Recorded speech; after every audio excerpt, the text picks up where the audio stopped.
بسم اللہ الرحمن الرحیم۔ السلام علیکم۔ نیوز انالیسز کی ایک نئی ایپیسوڈ کے ساتھ میں ہوں سید عارف بہار۔ ناظرین، میری خواہش ہوگی کہ گفتگو کے آغاز پر آپ اس چینل کو سبسکرائب کریں اور بیل آئیکن پر کلک کریں تاکہ ہمارے درمیان یہ جو گفتگو کا ربط و تعلق ہے یہ قائم اور برقرار رہ سکے۔ ناظرین، علامہ اقبال نے کہا تھا، کھول آنکھ زمیں دیکھ، فلک دیکھ، فضا دیکھ، مشرق سے ابھرتے ہوئے سورج کو ذرا دیکھ۔ عوامی جمہوریہ چین کے صدر زی جن پنگ نے سعودی عرب کا 3 روزہ دورہ کیا۔ عوامی جمہوریہ چین کے صدر کا سعودی عرب کی فضائی حدود میں داخل ہوتے ہی بہت پرتپاک استقبال کیا گیا۔ سعودی طیاروں نے، جن کی تعداد 4 تھی، سعودی حدود سے ہی صدر زی کے طیارے کو اپنے حصار میں لیا اور وہ سعودی اور چینی پرچموں کے رنگوں کی بہار بکھیرتے اور دھواں اڑاتے ہوئے سعودی عرب کے شاہ خالد ایئرپورٹ پر اترے، جہاں گورنر کے ساتھ ساتھ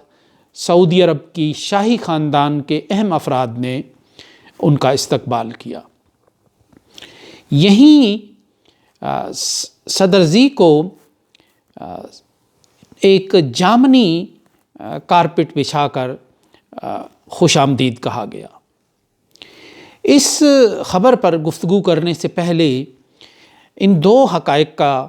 اعتراف کرنا ضروری ہے کہ اس وقت چین اور امریکہ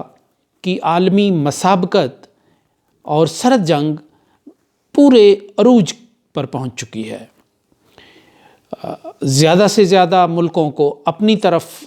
مائل کرنا، موڑنا، قائل کرنا، طاقت کے ذریعے، ترغیب کے ذریعے، تحریض کے ذریعے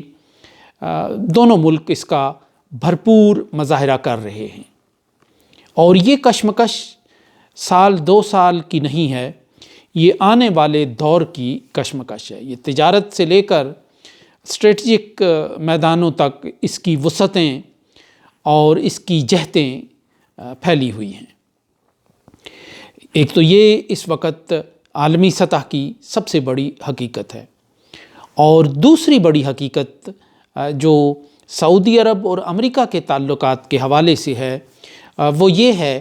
کہ ان دونوں روایتی اتحادی ملکوں کے درمیان آج سب اچھا نہیں ہے۔ اگر یہ کہا جائے تو بیجا نہ ہوگا کہ دونوں کے درمیان کچھ بھی اچھا نہیں ہے۔ یوں تو دونوں ملکوں کے درمیان جو تعلقات کی دیوار تھی اس میں دراڑ پڑنے کا آغاز 9/11 کے وقت ہی ہو گیا تھا، کہ جب یہ بات اسٹیبلش ہو گئی تھی کہ 9/11 کے 18 جو حملہ آور تھے ان کا تعلق سعودی عرب سے تھا، لیکن جمال خاشقجی جو ایک ترکی نسل سعودی تھے، ان کا جو قتل ہے اس کے بعد امریکہ اور سعودی عرب کی موجودہ قیادت، بالخصوص جو ولی عہد محمد بن سلمان ہیں، ان کے درمیان کچھ بھی اچھا نہیں رہا۔ سعودی عرب نے امریکہ کو اور امریکہ نے سعودی عرب کو ہر اہم مرحلے اور موڑ پر نیچا دکھانے کی کوشش کی ہے۔ گو کہ کوئی باقاعدہ کشمکش جو ہے اس کا عملی مظاہرہ تو نہیں ہوا، لیکن لفظوں کی ایک جنگ جاری ہے، اور امریکہ میں جو محمد بن سلمان ہیں ان کے خلاف جمال خاشقجی کے قتل کے حوالے سے جو مقدمات اور جو دستاویزات موجود ہیں وہ بھی دونوں ملکوں کے درمیان ایک مستقل آویزش اور شکر رنجی کا باعث ہیں۔ ان 2 گراؤنڈ ریئلٹیز کے درمیان چینی صدر کا سعودی عرب کا دورہ بہت اہمیت کا حامل ہے۔ اگر یہ کہا جائے تو غلط نہیں ہوگا کہ یہ دورہ تیل سے بہت آگے کا کھیل ہے۔ گو کہ اس دورے کے دوران دونوں ملکوں کے درمیان زندگی کے مختلف شعبوں میں تعاون کے معاہدات ہو رہے ہیں اور آگے چلنے کے عہد و پیما ہو رہے ہیں،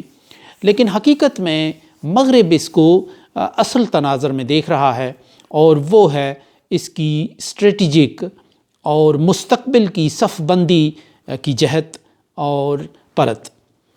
اور مغرب اس پر بڑی گہری نظر رکھے ہوئے ہے، کیونکہ سعودی عرب اور امریکہ اسٹریٹجک ایلائی کے طور پہ مانے جاتے ہیں، اور امریکہ نے سعودی عرب کو یہ ہمیشہ یقین دلایا ہے کہ وہ اس کا تحفظ کرے گا، اور یہی وہ ذمہ داری تھی جو امریکیوں نے سنبھالی تھی، اور جس کے نتیجے میں انہوں نے صدام حسین کا قافیہ تنگ کیا تھا۔ اب اس دورے کے موقع پر مغرب میں ایک دلچسپ بحث ہے، بلکہ بہت سے مغرب سے باہر بھی اس پر بحث کر رہے ہیں، وہ چینی صدر کے اعزاز میں بچھایا جانے والا نارنجی قالین ہے۔ عمومی طور پر ہم نے دیکھا ہے، اور روایت بھی یہی ہے کہ غیر معمولی اور غیر ملکی مہمانوں کے لیے ایئرپورٹ پر سرخ قالین بچھایا جاتا ہے، اور اب یہ ایک محاورہ بن گیا ہے کہ ریڈ کارپٹ ویلکم، یعنی سرخ قالین بچھا کر استقبال کیا گیا۔ اگر سرخ قالین نہ بھی بچھائیں تو تب بھی اگر گرم جوشی اور پرتپاک انداز میں کسی مہمان کا استقبال کیا جائے تو اس کے لیے کہا جاتا ہے کہ سرخ قالین بچھا کر یا سرخ قالین استقبال ہوا۔ لیکن سعودی عرب نے نارنجی قالین بچھایا، اور اس جامنی جو رنگ ہے، اس کی سعودی عرب اور چین کے درمیان ایک مماثلت اور مطابقت ہے، اور بڑی گہری معنویت ہے اس کی۔ گو کہ 2 برس قبل سعودی عرب نے اصولی طور پر یہ فیصلہ کیا تھا کہ اب مہمانوں کا جو استقبال ہے وہ روایتی سرخ رنگ کے قالین بچھا کر نہیں، بلکہ جو جامنی کلر ہے، مجنڈا کلر ہے، اس کا قالین بچھا کر مہمانوں کا استقبال کیا جائے گا۔ لیکن کہا جاتا ہے کہ اس کی معنویت جو تلاش کی جا رہی ہے، اس کے اندر جو گہرا پیغام تلاش کیا جا رہا ہے، وہ بات بڑی دلچسپ ہے، اور یہ کلر جو ہے سعودی عرب کے اس فیصلے کے باوجود اس کو چین اور سعودی عرب کے درمیان ایک ثقافتی تعلق کی ایک علامت کے طور پہ لیا جا رہا ہے۔ مثلاً کہا جا رہا ہے کہ یہ جامنی کلر جو ہے وہ چائنا کے قدیم ثقافت اور روایت میں شاہی رنگ کے طور پہ اس کی پہچان اور شناخت ہوتی ہے، یعنی جو قدیم چینی بادشاہ ہیں یہ ان سے وابستہ اور منسوب کلر ہے، اور اس کے حوالے سے چینی زبان میں ایک کہاوت بھی موجود ہے۔ تو یوں چین میں اس رنگ کو سرخ سے زیادہ برتر اور اہم سمجھا جاتا ہے، اور یہ ایک مسلمہ حقیقت ہے۔ اس کے برعکس جو سعودی عرب ہے، وہاں چونکہ 2 سال پہلے جامنی کلر کو استقبال کے لیے استعمال کرنے کا فیصلہ ہوا، تو وہاں بھی جو یہ رنگ ہے یہ وہاں اس کی بہت اہمیت ہے۔ جب بہار آتی ہے تو سعودی عرب کے صحرا میں ایک نارنجی جامنی رنگوں کی ایک بہار آ جاتی ہے، ایک کارپٹ بچھ جاتا ہے قدرتی طور پہ۔ یہ لیونڈر کا وہ جھاڑی ہوتی ہے کہ جس پر جو جامنی پھول ہے وہ آتا ہے، اور اس کو ہم استخدوس کہتے ہیں اس پھول کو، اور ہمارے ہاں حکیم حضرات اطرف الاستخدوس جو بیچتے ہیں، ایک حکمت کی ایک دوائی ہے، وہ غالباً اسی پھول سے اور اسی جڑی سے بنی ہوتی ہے۔ اور یوں تاحد نگاہ سعودی عرب میں جو پہاڑ ہیں یا صحرا ہیں وہ ڈھک جاتے ہیں اس پھول سے اور اس جڑی سے۔ تو اس لحاظ سے اس کو سعودی عرب کی ٹریڈیشن میں، ثقافت میں اس کو بھی ایک اہمیت حاصل ہے، اور یہی وجہ ہے کہ سعودی عرب نے اس رنگ کی اہمیت کو ظاہر کرنے اور اس کے ساتھ اپنی ثقافتی وابستگی کو برقرار اور بحال رکھنے کے لیے اس کا 2 برس قبل جب ایک تبدیلیاں اور اصلاحات کا ایک عمل شروع ہو رہا تھا، اس رنگ کی کارپٹ مہمانوں کے لیے بچھانے کا اور فرش راہ کرنے کا فیصلہ کیا تھا۔ تو اس لحاظ سے آج سعودی عرب کی طرف سے چینی صدر کی راہوں میں جامنی رنگ کے قالین بچھانے کا جو مطلب ہے وہ یہ لیا جاتا ہے کہ یہ ان لوگوں سے بھی برتر مہمان انہیں سمجھا جا رہا ہے کہ جن کے لیے سرخ قالین بچھائی جاتی ہے۔ تو یہ اب اس میں کیا حقیقت ہے اور کیا نہیں ہے، اور اس کی معنویت کیا ہے، اور سعودی عرب واقعی کوئی ثقافتی اور تہذیبی مماثلت اور مطابقت کا تاثر دینا چاہتے ہیں امریکیوں کو یا بیرونی دنیا کو چینیوں کے ساتھ، تو یہ بعید از قیاس نہیں ہے، کیونکہ اس وقت تو کیفیت یہ ہے کہ ہر وہ شخص، ہر وہ چہرہ جو امریکہ کے لیے ناپسندیدہ رہا ہے یا ہے، محمد بن سلمان اس کی خصوصی پذیرائی کا اہتمام کرتے ہیں۔ جیسے ہم نے دیکھا کہ عمران خان کا چہرہ صدر بائیڈن کو پسند نہیں تھا، امریکہ کے بہت سے طاقتور لوگوں کو پسند نہیں تھا، اور انہوں نے جب ماحولیات کے حوالے سے ایک عالمی سیمینار بلایا تو اس میں عمران خان کو مدعو نہیں کیا، لیکن سعودی عرب نے جو محمد بن سلمان نے پھر ایک ایسی ہی ایک کانفرنس بلا کے تقریباً مہمان خصوصی کے سے انداز میں عمران خان کو اس میں شریک اور شامل کیا، اور یہ حقیقت میں امریکہ کو چڑھانے کی اور اس کی اس بات کا جواب دینے کی ہی ایک کوشش تھی۔ اسی طرح یوکرین کی جنگ کے بعد جو کرائسس پیدا ہوا، اس میں امریکہ نے پوری کوشش کی کہ سعودی عرب جو وہ روس کے لیے مشکلات پیدا کرتے ہوئے تیل کی پیداوار بھی بڑھائے اور قیمتوں میں بھی اضافہ کرے، لیکن سعودی عرب نے امریکہ کا یہ دباؤ بہت سختی کے ساتھ مسترد کیا اور یہ بات ماننے سے انکار کیا، اور اس میں محمد بن سلمان کی جو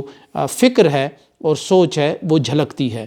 کچھ بعید نہیں کہ جو جامنی کلر کی بات کی جا رہی ہے اور اس پہ زور دیا جا رہا ہے،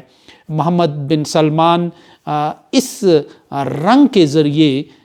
امریکنز کو چڑھا رہے ہوں اور امریکن اس پیغام کو سمجھ رہے ہوں۔ ایسا ہو نہیں سکتا کہ امریکہ نے اس دورے سے آنکھیں بند کر رکھی ہوں گی، وہ گہری نظر رکھے ہوئے ہوں گے اس دورے پر، اس کے اثرات پر، اور بالکل یہ ممکن ہے کہ وہ اسے درست تناظر میں دیکھ رہے ہوں، اور اس دورے کا درست تناظر یہ ہے کہ یہ تیل کی خرید و فروخت کی حد تک کی بات نہیں ہے، یہ تجارت اور ثقافت کی ہی بات نہیں ہے، بلکہ یہ رواں صدی کو ایشیا کی صدی بنانے کی طرف ایک اہم قدم ہے۔ گو کہ ایران جیسے ممالک بھی یہاں اسی جانب کھڑے نظر آتے ہیں، لیکن ایران آئسولیٹڈ قسم کا ملک ہے، اور جو سعودی عرب ہے وہ ایک مین سٹریم ملک ہے عالمی سیاست میں بھی اور خطے کی سیاست میں بھی، اور شاید یہی وجہ ہے کہ سعودی عرب نے جو عرب ملکوں کو کی ایک کانفرنس بھی بلائی اس موقع پر جب چین کے صدر وہاں موجود ہیں، اور چین کے صدر نے اس میں مہمان خصوصی کی حیثیت سے شرکت کر رہے ہیں چین کے صدر۔ اس سے پہلے OIC کا جو وزرائے خارجہ کا اجلاس اسلام آباد میں ہوا تھا، اس میں بھی چینی وزیر خارجہ نے مہمان خصوصی کی حیثیت سے شرکت کی تھی، اور ظاہر ہے کہ OIC کی کسی سیمینار میں چین کے ایک بڑے اعلیٰ عہدیدار کی شرکت سعودی عرب کی رضامندی اور سعودی عرب کے گرین سگنل کے بغیر ممکن نہیں تھی۔ اب دیکھنا یہ ہے کہ یہ جو دورہ ہے یہ محمد بن سلمان کے لیے عمران خان کے دورہ روس کی طرح کسی عتاب کا باعث بنتا ہے، یا محمد بن سلمان اپنا وزن ایشیا کی صدی بنانے میں ڈالنے میں کامیاب ہو جاتے ہیں اور مستقبل کی اس صورت گری میں ایک اہم پلیئر کے طور پہ سامنے آتے ہیں۔ آنے والے دنوں میں کھیل واضح ہوتا چلا جائے گا۔ سو اس کے ساتھ ہی اجازت دیجیے، اللہ نگہبان۔